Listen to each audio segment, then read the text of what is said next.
സുഹൃത്തുക്കളെ, വുളുവിൻ്റെ ഫറളാറാണ്. അതിലൊന്ന് ആദ്യം തന്നെ നീയത്താണ്. വുളുവിൻ്റെ ഫറളിനെ വിടലെന്ന് നീ കരുതണം. മുഖത്തോട് വെള്ളം ചേർന്ന സമയവുമാകണം. മുഖം കഴുകല പിന്നീട് രണ്ടെന്നോർക്കണേ. അതിനുള്ള നീളം വീതി മുഴുവനും അറിയണേ. മുഖത്തിൻ്റെ നീളം താടിയെല്ലും പിന്നെ തലമുടി മുളച്ചതിനിടയിലുള്ളതു തന്നെ. ഇരുചെവിയിനിടയിൽ ഉള്ള സ്ഥലമാ വീതിയും. അതുകൊണ്ട് കഴുകലിൽ വേണ്ടതാണ് ശ്രദ്ധയും. മുട്ടോടുകൂടി കഴുകണം കൈ രണ്ട്. തലയിൽ ഒരൽപ്പം തടവലും ഫർളുണ്ട്. ഇരുകാല് കുഴയും കൂടി നീ കഴുകേണ്ടതാ. ഇത് ഫറളിൽ അഞ്ചാണെന്നതും ഓർക്കേണ്ടതാ. കാലിൽ തറച്ചൊരു മുള്ള് വെളിയിൽ കണ്ട്, എന്നാൽ അതൂരിക്കളയണം എന്നുണ്ട്. പിന്നീട് അവിടം കഴുകണം വുളുവിന്. കഴുകാതെ സാധ്യതയില്ല സിഹത്തിന്. ഇനി മുള്ള് മുഴുവനും ഉള്ളിലേക്ക് മറിഞ്ഞു പോയി. അതുകൊണ്ട് യാതൊരു കേടുമില്ലതു സിഹത്തായി.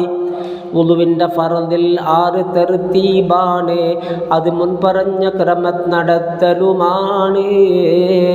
വുളുവിൻ്റെ നീയത്തോട് മുങ്ങൽ കൊണ്ട് മതിയാകുമെന്ന വുളുവിനും അതുകൊണ്ട്. വുളുവിൻ്റെ ആദ്യം ബിസ്മിയും ഖദ് സുന്ന. അതുകൊണ്ട് അടിമുടി ശുദ്ധിയായി വരുമെന്ന. ഇല്ലാതിരുന്നാൽ ഏത് അംഗമിൽ വെള്ളവും സ്പർശിച്ചു എന്നാൽ ശുദ്ധിയായി അത് മാത്രവും. ഇത് നീ ഹദീസിൽ നോക്കിയാൽ കാണുന്നതാ. മറാഖിയ 18 നോക്കതിലുള്ളതാ.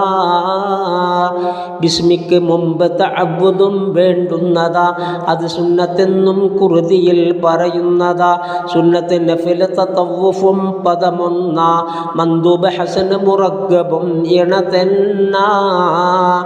ഒഴിച്ചാൽ നിനക്കത് കൊണ്ട് യാതൊരു ശിക്ഷയും ഇല്ലാത്തതാണെടുത്താൽ ലഭിക്കും കൂലിയും എന്നുള്ളതാണ് വിവക്ഷ. ഇവകൾ കൊണ്ട് നോക്കാം. യാനത്തൊന്ന് 40 നിനക്കുള്ള മുൻകൈ കഴുകലും 2. അതുപോലെ പല്ല് നീ തേക്കലും 3. കൂടാതെ വെള്ളം കൊണ്ട് കുൽക്കുഴിയേണ്ടതാ. അതുപോലെ മൂക്കിൻ്റെ ഉള്ളിലും നനയ്ക്കേണ്ടതാ. ഓരോരോ കോരൽ കൊണ്ട് വായും മൂക്കിലും ഒന്നിച്ചു ചെയ്യൽ സുന്നത്താമും 3.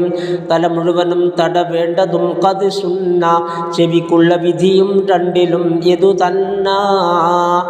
റഖബത്ത് തടവല് ലാ യുസന്നു എന്ന ബിദ്അത്താണ് നബി ഇമാമിൽ നിന്ന. കഴുകുന്ന സമയം അവയവം തേക്കേണ്ടതാ. അത് വാജിബാണെന്നും ചിലർ പറയുന്നതാ.